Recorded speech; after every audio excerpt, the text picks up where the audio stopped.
Hi అండి, ఎలా ఉన్నారు? అందరూ బాగున్నారా? ముందుగా తెలుగు వారందరికీ నా నమస్కారం. అదే కదండి మన సంస్కారం.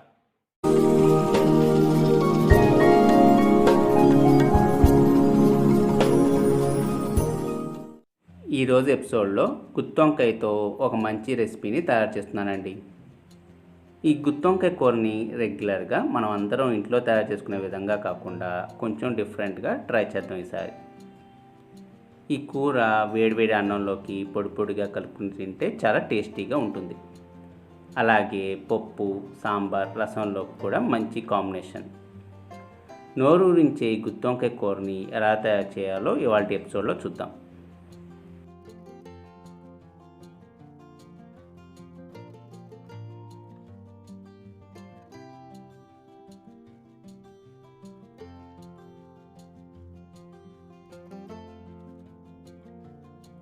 ఈ కూర కోసం మసాలా పొడి తయారీకి ముందుగా ఒక ప్యాన్లో ఆయిల్ యాడ్ చేసుకోవాలి. ఆయిల్ వేడెక్కినాక అరకప్పు పల్లీలు, 2 టేబుల్ స్పూన్ ధనియాలు, 1 టేబుల్ స్పూన్ పచ్చెనగపప్పు,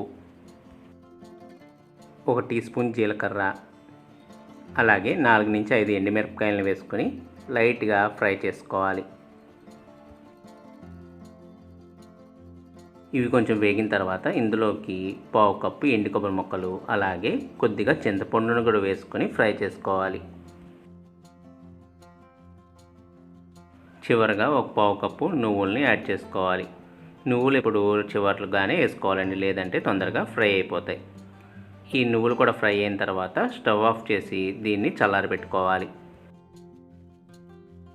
చల్లారిన తర్వాత ఈ మిశ్రమాన్ని మిక్సీ జార్లోకి వేసుకొని పొడి పట్టుకోవాలి. ఇలా మెత్తగా పొడి చేసుకున్న తర్వాత దీన్ని ఒక బౌల్లోకి తీసుకోవాలి. ఇప్పుడు వేడివేడి నూనెలో కడిగి ఆరబెట్టుకున్న వంకాయల్ని ఒక్కొక్కటిగా వేసుకోవాలి. ఈ వంకాయల్ని మనం గుత్తొంకాయ కూరకి కట్ చేసినట్టుగా 4 ముక్కలుగా కట్ చేసి నూనెలోకి వేసుకోవాలి.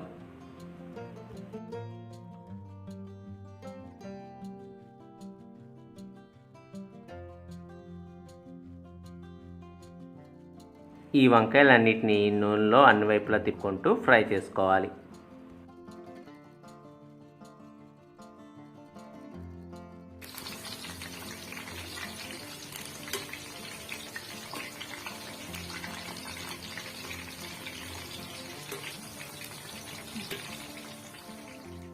వంకాయలు వేగిన తర్వాత నూనెలోంచి తీసేసుకుని ఒక బౌల్లోకి తీసుకోవాలి. ఇప్పుడు కూర కోసం ఒక ప్యాన్లో సరిపడినంత ఆయిల్ యాడ్ చేసుకుని ఆయిల్ వేడెక్కినాక పసుపు, ఆవాలు, జీలకర్ర వేసుకుని నూనెలో బాగా ఫ్రై చేసుకోవాలి. ఇప్పుడు ఇందులోకి 4 నుంచి 5 దంచుకున్న వెల్లుల్లి రెబ్బలు, సన్నగా కట్ చేసుకున్న ఉల్లిపాయ ముక్కలను కూడా వేసుకొని బాగా ఫ్రై చేసుకోవాలి. ఇవి వేగుతుండగా సన్నగా చీల్చుకున్న పచ్చిమిర్చి, అలాగే కరివేపాకును కూడా వేసుకొని ఫ్రై చేసుకోవాలి.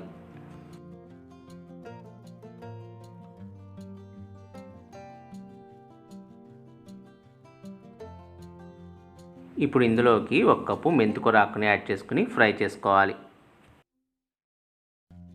ఈ మెంతికూర ఆకు ఎక్కువగా యాడ్ చేసుకోకండి, చేదుగా ఉంటుంది. 10 వంకాయలకి 1 కప్పు సరిపోతుంది.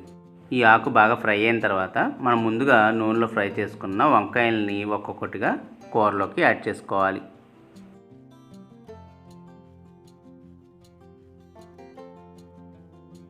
వంకాయలు మనం ఆల్రెడీ నూనెలో ఫ్రై చేసుకున్నాం కాబట్టి ఇవి వేగడానికి ఎక్కువ సమయం పట్టదు. ఇప్పుడు మనం ముందుగా తయారు చేసుకున్న పొడిని దీనిలోకి యాడ్ చేసుకోవాలి. అలాగే రుచికి సరిపడినంత ఉప్పును కూడా యాడ్ చేసుకోవాలి. దీనిలోకి సపరేట్గా కారాన్ని యాడ్ చేయక్కర్లేదండి, మనం ఆల్రెడీ ఎండుమిరపకాయ వేసాం కాబట్టి కారం సరిపోతుంది. మొత్తం కలుపుకున్న తర్వాత స్టవ్ ఆఫ్ చేసుకుంటే కూర రెడీ అయినట్లే. చూశారు కదా మెంతికూర గుత్తొంకాయని ఎలా తయారు చేసుకోవాలో. మెంతికూర హెల్త్కి చాలా మంచిదండి. వారంలో ఒకసారైనా మెంతికూరని లంచ్లో కానీ బ్రేక్ఫాస్ట్లో కానీ తీసుకోవాలి. విడిగా మెంతికూరను తినడానికి ఇష్టపడరు కాబట్టి ఇలా వంకాయ కాంబినేషన్తో ట్రై చేయండి. ట్రై చేసి మీ వాల్యుబుల్ ఫీడ్బ్యాక్స్ని నాకు కామెంట్స్ రూపంలో తెలపండి. అలాగే ఈ వీడియో నచ్చినట్టయితే లైక్, షేర్ మరియు సబ్స్క్రైబ్ చేసుకోండి.